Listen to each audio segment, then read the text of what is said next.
Meanwhile, some young men, women and children in Cape Town are pleading for a second chance after living dangerous lives centered around drugs and gangs. This festive season, humanitarian organizations in the city are holding out an olive branch with hopes of sparking a positive attitude that can help the people turn their lives around. Ziniko Mhlaba joins us live from Philippi. Ziniko, good to speak to you a few days before Christmas. Obviously, this olive branch that's been given to these young people. Just walk us through what you're experiencing. What are some of the challenges that these young men and women have gone through?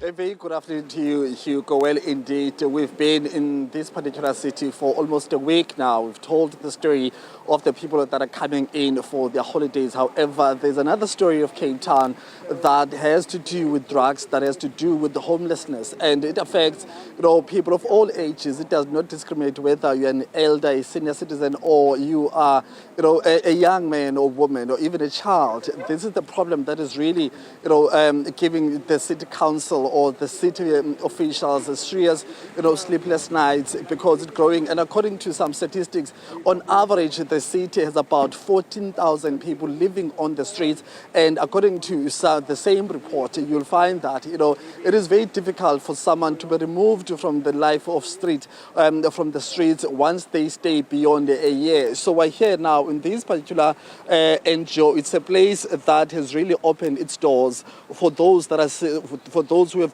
made that decision to leave the street but do not have any means of trying in terms of identifying their next home, because some of them are no longer even welcomed in their own home. So this is an organization that has opened up its doors, saying that, well, if you're a Ziniko living on the streets, you want to start your new life, you can come through and make this particular home your home. I'm joined now by the founder, Mr. Clifford. Thank you very much, sir, for your time.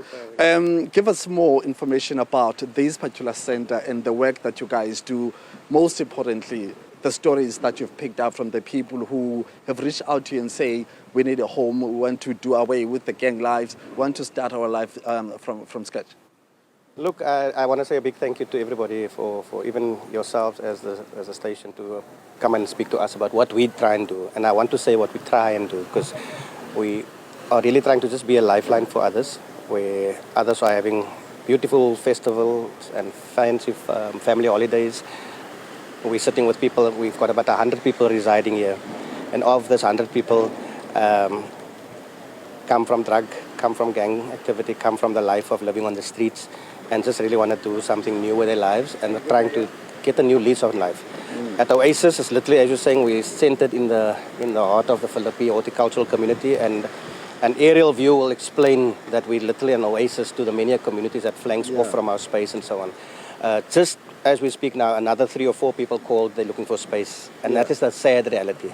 I mean, how big is this problem in the city? And it's an ongoing thing, because we know that even some organizations have taken the municipality to court over the years. How serious is this problem? And the people who reach out, what are their common stories? The common story is we don't have. The common story is we're struggling. The common story is that we're giving up. And so for us as Oasis, even myself, I grew up in these townships. I grew up in these Lavendales that everybody speaks of. But there's also good that comes from these townships and so on. And so therefore, when we are able to extend a helping hand, we are then saying, when you are assisted, we need to assist someone else. And so when there are so many other organizations are trying to do their best, but with governments and all these politics that's involved, we just kept on saying as Oasis, our responsibility is to keep on doing, because the art of Ubuntu is to keep on doing, the art of sharing is to keep on doing. And so when we have people that literally are at wit's end, we are saying we will try. So we're not at other facilities, you have a 3 months or 6 months. We literally call this your home. So that you relive that experience of what it means to have the value of a home, so that you can understand that when you go back into the societal norms, that you are saying, now I kind of understand.